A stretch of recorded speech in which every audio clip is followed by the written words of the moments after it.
Hi, I'm Bianca Tarrant, co-founder of Our Cow, and welcome back to Paddock Talk.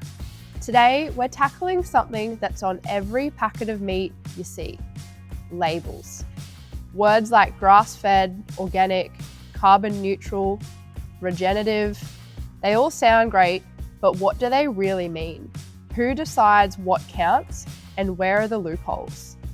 Dave and I will break down the jargon, share our take and our opinion on the buzzwords, and talk about why farmers shouldn't be boxed in by labels.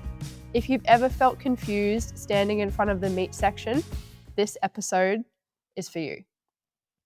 Welcome back, David, to another episode of Paddock Talk. Thanks for joining me again. No worries, mate. Hey, you feeling okay? You sound a bit crook today. I'm a bit nasally, but I'm here and I'm very excited to be doing another episode. The first couple of episodes have been so good. They've been released. If you're listening to this one, we've just released the episode with Steve and Michelle from Ewingella Shorthorns. That was really good. The first 3 episodes about the Our Cow story had lots of really good feedback. So if you're listening to this one, you've made it this far with us. You've made it this far, so congratulations. We've got the podcast on Apple, Spotify. It's also, you can see the full video on YouTube. Yeah, having a lot of fun. Just getting to chat with our farmers and hearing everybody's different feedback about the podcast. It's been really cool. And we're learning along the way, learning how to interview, which is challenge in itself. Okay, today we're going to be breaking down labels. Like every single packet of meat has got a label on it, and like by legislation you have to have a label on your meat products, apart from when you're buying fresh out of the window from a butcher shop. But if you're buying retail pre-packaged meat, it has to have a label on it. So we're going to start with the biggest component: grass-fed versus grain-fed. So if you know Our Cow, well, actually, I wanted to go a step back. When we very first started Our Cow, like our first ever body that we processed, he was grain-fed. Yep. Wasn't he? Grain finished. Grain finished. So he was on grass most of his life. Yep. And then we finished him off with a bit of grain. And we only did that once on the first round of deliveries. Do you want to talk about why that was the case and why some farmers do that? Like they finish their animals on grain? For sure. That we were in a drought. Yep. When we started Our Cow, we were in the brink of one of Australia's worst droughts. We had no fucking grass. There's no grass. So trying to feed an animal suitable for a finished, like a meat job, is you can't just kill like a skinny old cow. Like you have to have the nice level of fat cover. It's got to be finished. And what does finished mean? Like we say that a lot. Well, it means that they've got enough cover over their ribs, over their rump. Like they're not just like a skinny old boner cow. Yeah. That's like, because that doesn't taste very good. Think about your T-bone. Like your T-bone's got that nice layer of fat on it, or your rump steak, it's got that nice fat cap on top. Like that is what we're talking about when we say finished. Yeah. And if it doesn't, like the cattle that are like super skinny. So animals usually the most like the best way that their eating quality is described is by like their rising plane of nutrition. So an animal like lamb, cow, whatever, when they're young, when they're born, you want them to be on a rising plane of nutrition their entire life.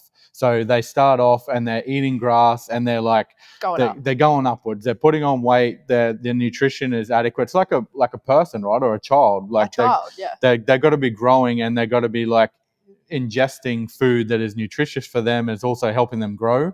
So if they have like backwards days or like they go, they go into pasture where they're losing weight or they're like starting to go backwards because the pasture is not adequate for them, the meat eating quality of that animal is compromised. So what you are trying to do for those animals is always keep them on a rising plane of nutrition. And as a grass farmer, like it is difficult to do. Like it's a lot of intensive work. So our first ever body was finished on grain because we didn't have the grass and we didn't have the systems in place to be able to finish animals on grass. And we didn't really know, like, because we were just starting off. Like we were sheltered. Like we just thought that people and all farmers finish their cattle on grain.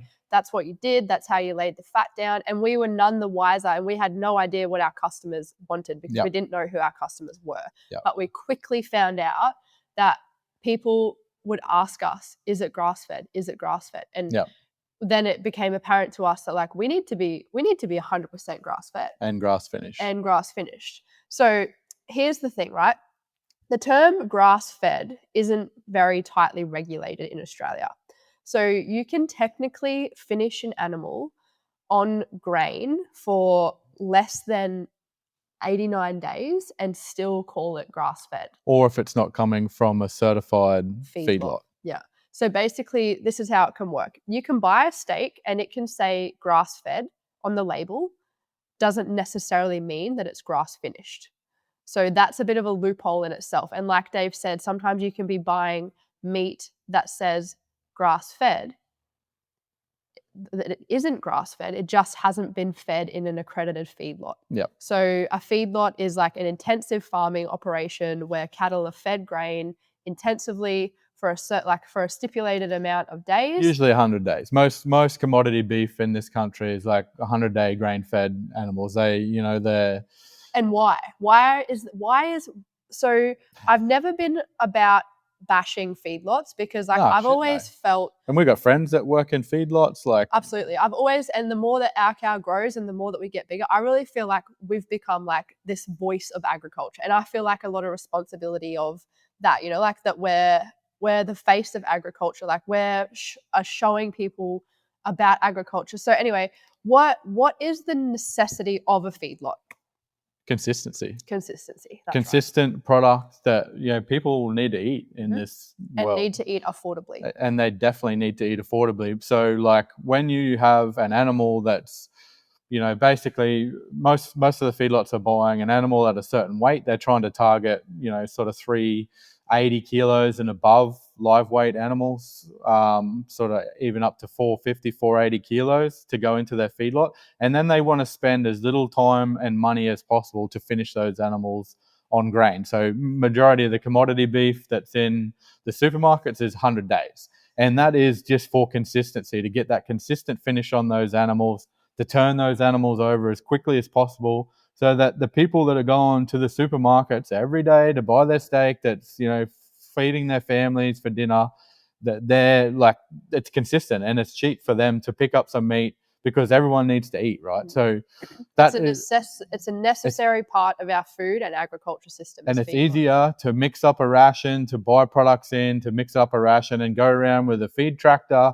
or a feed truck and put it into a bunk. And those animals are like, they've had nutritionalists work on their ration. They're, they're feeding, they're getting like adequate nutrients all the whole time that they're in there, because they're in the business of like putting on as much weight gain as they can on those animals, and they're trying to get them as finished as fast as possible.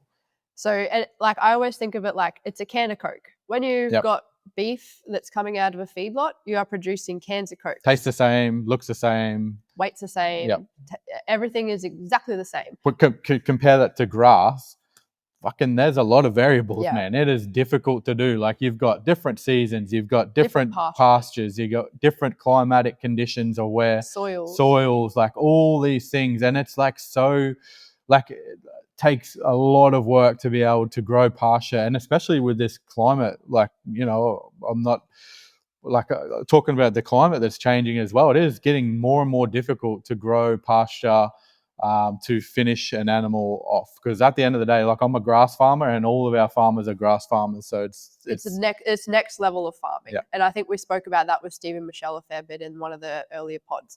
So basically, when you're looking at a meat label, you want to be looking for something that is 100% grass fed and grass finished, if that is what you're looking for. If you're looking for a grass fed item, that's what you're looking for. There are some other certifications though that will allow you to have fully grass-fed. So one of the certifications is PCAS, which is Pasture-Fed Cattle Assurance System. So that is like a governing body, and that is what our cow goes by. Like, all of our livestock are PCAS certified. So that means that they're 100% pasture-fed, never fed grain, ever. There are some other programs that other meat companies have, things like Cape Grim and a few other companies. They've got like the Never Ever program. There's the Grassland program. So a lot of these big meat companies now are developing their own grass-fed and finished guidelines Yep. so that their producers have got guidelines to go by. And especially if these bigger companies like Our Cow included, the supermarkets included, if you're going to make a grass-fed and grass-finished claim, you need to be able to back that up. 100%. And that's what we've had to do over the years. Like when we first started out, it was just our word. We were saying, you know, like we're 100% grass-fed, but now it's like we have a program. We have a program. It's rigid. It's like it's law. It's legal. Yep. It's legally binding. So all of our producers have to sign a legally binding stat deck when they supply Our Cow to us, or when they supply cattle to Our Cow, to say, my cattle are 100% grass-fed, grass-finished, never fed grain ever. Yep. So that is what you're getting when you buy beef from Our Cow, 100% grass-fed, grass-finished. So on to the next labeling thing that we see a lot in the supermarket is HGPs. Now, for someone that doesn't know what a HGP is, David, tell me what a HGP is. Well, again, a necessary part. Well, necessary or not, it's a common practice in agriculture. Yep. And it's because a lot of that, like you said before, these people are in the business of kilos. Like we're in the grass farming business, they're in the kilo farming business. Yep. They want to pack as many kilos on those animals as quickly as possible to reduce their costs and have a lower input and cost. obviously we do as well. Like we're in the business, so you know, trying to make a profit, and our farmers are as well. But like we do it with grass, not HGPs or grain fed. So HGP is a hormone growth promoter. So it usually is a little pill that goes in an animal's ear or under their skin and like helps them put on weight quicker. So it's a hormone. Steroids. It's steroids. That's basically what it is. Think about it from like a human perspective. Like if you got a big guy at the gym that's trying to bulk himself up, he's on the proteins, he's on the fucking juice, like he's pumping it. He's pumping. Yeah. And that's what I think of when I think of HGPs. It's just cows that are just pumping. They're just pumping the roids. Might have a set of Bose earphones on as well or something as well, just punching it. But no, so that's what a HGP is. And I suppose, like Bianca said, it is a big part of the industry. And, you know, those animals are trying to put on weight as fast as they can. So maybe you can just touch on like when you see HGP cattle on a meat, like on shelf. Okay, so there's no meat companies and producers don't have to declare when they use HGPs. So often when you look at meat on a supermarket, you have to declare it on your NVD. On your NVD, yeah. I'm talking about the label. No, that's right. So if an NVD is so it's basically a form that you fill out as a livestock producer that when you transfer your cattle or you buy and sell cattle, you have to fill that out if it's had a HGP. It's like a bit of paperwork that goes with the cattle the whole lifetime. So you can track and trace. It's lifetime traceability. So you have to declare it if you've used HGPs on your NVD. But when you're labeling your meat products, you don't have to label when you use HGPs. However, you can label when you don't use them. Yep. So often when you see meat on a supermarket shelf, it'll say no added hormones or HGP free. So that's probably the most common one, is HGP free or no added hormones that you'll see on your supermarket meat labeling. If it doesn't say HGP free or no added hormones, you can guarantee that it's had HGP. More than, I wouldn't say you guarantee, it's more than likely. Okay, more than likely it's had HGPs in it. So that's something that like an uneducated consumer, like you just think that why would my beef have hormones in it? Like you would just automatically assume that it doesn't, but because they want to pump them. Yeah, you want to put kilos on beef as fast as you can, as cost effectively as you can, and HGPs allow producers to do that. So like the average producer that's like just growing beef in their paddocks, not necessarily like they're not mainly the finishers. Yeah. Mainly the people that are the last stage of the animal's life where they're trying to get those animals to finish. HGPs are pretty common practice. And some producers do HGP on grass as well. But you know, more often than not, it's usually for the finishers. Yeah. Okay. So that's HGPs covered. Yeah. Now we're going to dive into organic. Ooh, so organic is a big one. And I feel like organic was a big thing like 5-6 years ago. Like maybe like mid 2000s. Everyone was like late 90s. Organic everything. Yep. Like it really took off, this whole organic thing. So Organic is actually certified. Like there are certifying bodies. If you want to call your beef or your chicken or your vegetables organic, you have to meet organic certifications and organic standards. Yeah. So there are strict rules when it comes to organic. So no synthetics, no chemicals, no antibiotics, no like animal welfare standards are high, like things like that. So I thought it would be interesting to get like your opinion on organic and maybe. So as an organic animal, you can still feed grain Correct. to an organic animal, but you just have to have a certified organic grain feeding those animals. That's correct. So I know some producers that they are organic certified and they feed grain, but it's organic certified and grain. can come from feedlots as well. Yeah, you can have a feed, like you can be feedlotting beef on an organic grain ration. Yeah. So just because it's organic doesn't necessarily mean that it's grass fed, grass finished. Yeah.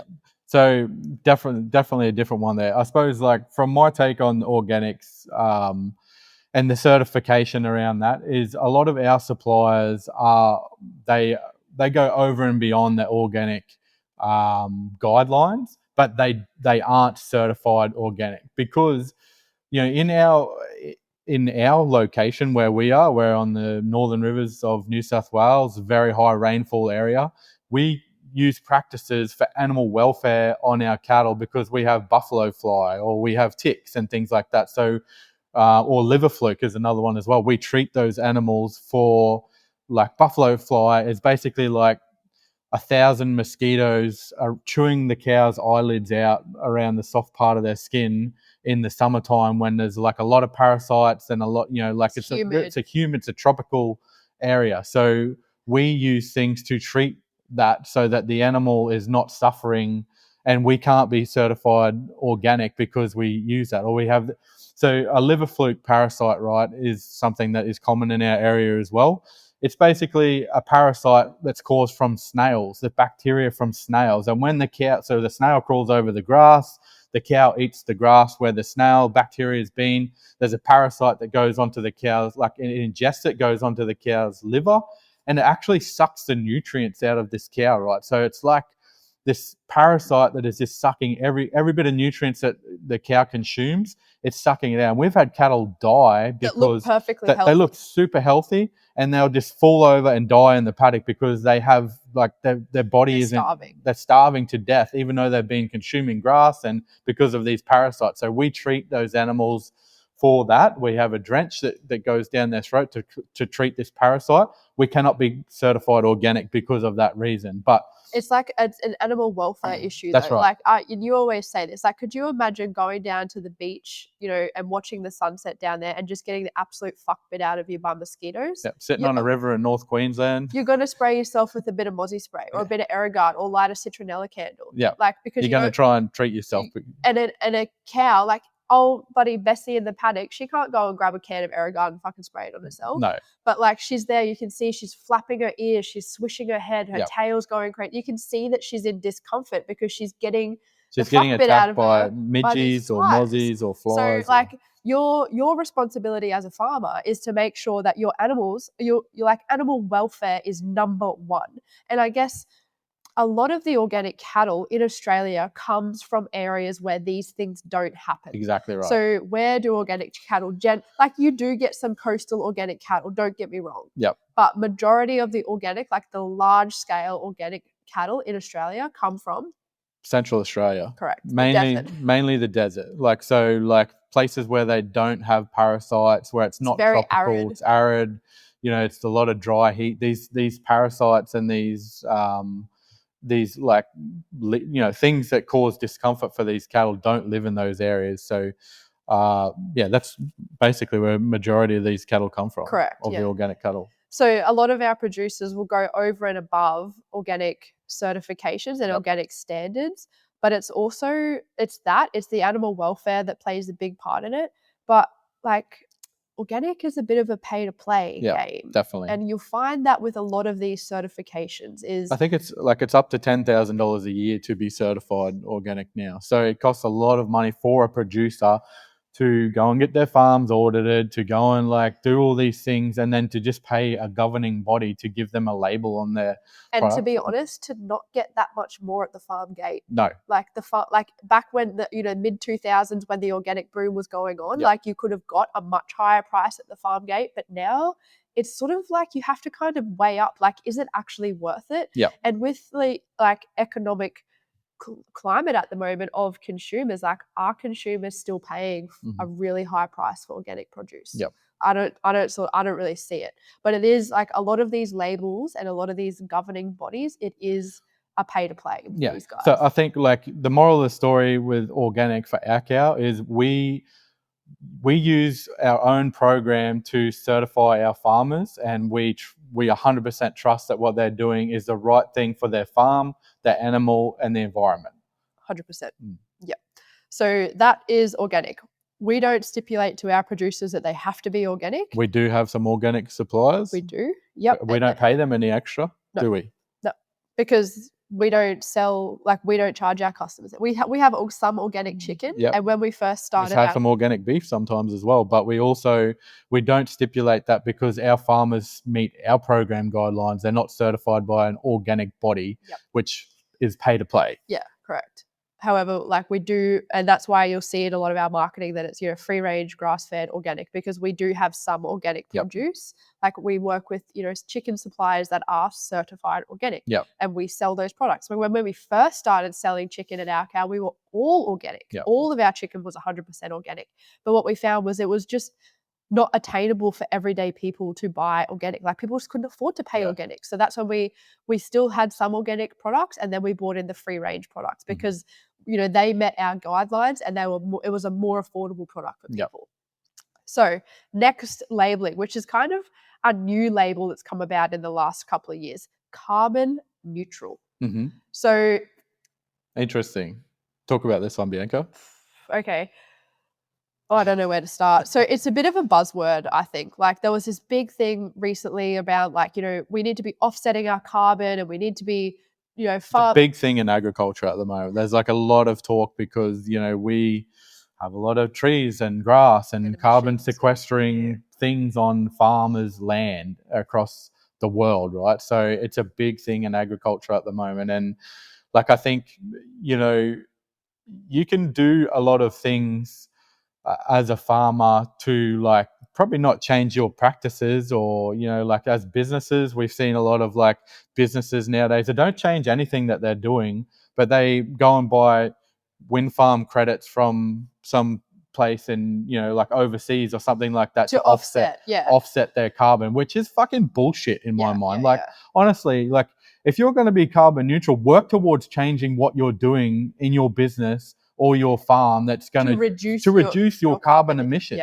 Not actually just keep on rolling with what you're doing and just pay someone else or like offset what you're doing, because what you're doing is probably not right if you're having to do that. If you're working on everything that you need to on your farm or in your business to reduce your carbon emissions, you should feel good in that. Like, you should be proactively trying to reduce that, not fucking offset it. Like, that's my opinion of it. I get pretty passionate about this one. And, we've spoken to some of our suppliers about that. Do you remember the conversation that you've had with one of our pork suppliers around this? Yeah, so that it was 100% pay to play. Like, one of our suppliers was like, wanted to go down the carbon neutral path and like get their farm carbon neutral certified. And they had the governing bodies come in, and basically, they wanted to tell them all about their farm and what they were doing and the practices that they were doing on farm to reduce their carbon footprint. And all the governing body wanted to know was, how much money are you making? What revenue the farm was turning over? Is your farm turning over? And the producer was like, what are you talking about? Like, what does that have to do with my carbon? I'm doing all of these things and I'm reducing my carbon footprint significantly on my farm. What does my revenue have to do with it? And it was basically, the revenue was tied to how much it was going to cost you to offset. So if you were making a lot of money on your farm, it was going to cost you a lot more to offset your carbon. So basically, it was just crooks. So carbon neutral, I think it's borderline greenwashing, but there are, like, I think about some of our other producers that are doing unbelievable things on their farm to offset their carbon without even thinking about it. We have one We're producer. not chasing certifications They're just or doing labels it or anything. because they think it's the right thing to And do. it is the right thing to do. But they're not doing it to try and get a certification. Like, we have got one producer, he's planted over 100,000 trees on his farm. Yep. I'm like, what are you doing that for? And he said, oh, just I want to try and stop the erosion on the creeks, and I want to, have some more tree coverage for my livestock, and Windbreaks for his cattle, so that it doesn't things have the that. topsoil thing, like just all those sort of things that they're doing. But I really think and now we're seeing in the media, some places are feeding seaweed to their cattle to try and offset their carbon and reduce their emissions. Their methane emissions. Yeah. But most of that is happening within feedlots. Yep. Like, that seaweed stuff is being fed in feedlots to reduce their emissions. Because another reason why that seafood is like the seaweed is not that palatable. So if we were to try and feed that on a grass farming operation, the cows, like, they don't ingest it. They basically eat the grass. Turn their nose up at it. So in a feedlot environment, they're being force fed that to basically reduce their methane emissions, which, it is what it is. Like, that's what we're moving towards. I really think the customer dictates what we do on our farm. Like, agriculture is very progressive, though. Yeah. Like, we're looking at these alternative methods on 100%. how we can reduce our carbon. Like, Yep. the agriculture industry, I reckon, is at the forefront of every other industry on how to reduce carbon. We look at, like, the mining industry, transport industry, like, they're like, what are they doing? Yeah. I don't know. But I see it's very conversational in ag on how we can reduce our carbon, because and it's so good. What I feel about this is the cow is the easy scapegoat. Like, we just blame the cow for farting too much. She can't talk back. No, she doesn't. She can't talk back. But, like, the minute you go and say, well, it's actually mining and it's actually transport, like, people need to get around. People still need to fly. People still need to have somewhere to live. Yeah. But the poor old cow, she's the scapegoat. She's the scapegoat for all this. Anyway, I feel like we're getting a bit ranty here. So that's carbon neutral. You do see a bit of carbon neutral beef getting about. And are people prepared to pay extra for it? I would say no, not at the moment. I don't think there's a demand there for it. It is starting to get a little bit more and more. Like, we are seeing a bit more involved in it, but there's definitely different levels of certifications there as well. Like, I know some carbon neutral beef suppliers that they've got their feedlot and that's where it comes out of. So 100%. Okay, so next, let's talk about this kind of ties into carbon, but like these buzzwords. So, like, regenerative, biodynamic, sustainable, like all of these words, these marketing terms that people put on farmers to get a higher price for their produce. Like, there is no governing body for any of those terms. And people, like, consumers, get caught up in, like, is it regenerative, or is it biodynamic, or is it blah, blah, blah? Like, is it sustainable? Most of our producers, like, if you went and said to Rick McDougall, Rick, are you a biodynamic farmer? What do you think he would say? He wouldn't know what that is. He would have no idea. But for someone of his age, like, he's very progressive. Yeah. Like, he is doing a lot of things on his farm because he knows that he wants his farm to be in the best condition for the next generation to take it over. And ultimately, like, the way that you do that is becoming, like, the more sustainable you are in the practices on your farm, 90% of the time it's more productive and it's more, like, profitable for a farmer. Yep. So that's what ultimately we're running businesses, and we want to be sustainable on our farm to keep it profitable, to keep progressing, to look at the next thing that's coming up, to look at, like, how our soils are treated and how we can, like, improve our soil, like, on our farm. So that is why we go down these roads. It's not because, like, we're chasing a label as a farmer. Yep. And ultimately we want to provide a product to our customers that they want to eat and they feel confident in eating. But we are trying to do that as farmers to survive in our business as well. So someone said to us, like, I think we were talking about, what sort of farmer are you? He said, I'm a sustainable farmer. Like, I need to make money. Yeah. I need to provide for my family. Yeah. I need to make sure that my land is being looked after. Yeah. But he's not looking for any extra money for being sustainable, or you can't certify being sustainable. Like, he's just trying to do that for the best the best use of his land. But we have a list of guidelines 100%. that all revolve around sustainability on farm. So once again, like, you know, we're not talking about putting farmers into boxes, because every farm is different, and every farming operation, whether it's coastal, you know, New England, like different location, desert, you know, that all have their own aspects of what sustainability is on their farm. I don't think that you can put a box around a farming operation and they're going to be the same as another farm. It just does not happen in the farming industry, because everybody's farm is different. Everybody's soil is different. You know, the climates are different. Like, there's different things that are going on with weather. So we put like some guidelines around that for our own framework and our own program that we have for our suppliers, but we don't tie everyone up to have, you know, you must pay to get this certification, which is, I don't think is the right thing to do. But in my opinion, right? Like, everyone's got their own opinion. And it depends what you're after as a consumer too. Like, if you want to know the story and like have trust in those producers, well, that's what you do. You have a brand that you buy for that you trust, or if you're looking for a label to, you know, around this whole pay to play space, well, that's what you get. So what can you do as a consumer when you're looking for meat or looking for produce? Like, what advice would you give to somebody? Do some research. Ask the people where you're buying your meat from. Like, you know, and once again, I don't want to go down the path of like ragging butchers out and things like that, or supermarkets either as well. But, you know, sometimes the butchers that are buying meat that's particularly in cartons nowadays, they're just coming with a label on a brand on a carton of rumps, whole rumps or whole cube rolls or whatever. You know, they're not necessarily knowing where that meat comes from. So ask the questions, like ask where it comes from, ask like, do they know about the practices behind it, you know, things like that as well. And if you can, buy from your farmer, buy from your local farmer, because they're going to be the closest source to the truth that you can get, really. Yeah, they're the ones that have raised it. They know what's happened on their farm. So buy direct where you can. You usually save a little bit of money as well. And you know where your money's going. So it's totally up to you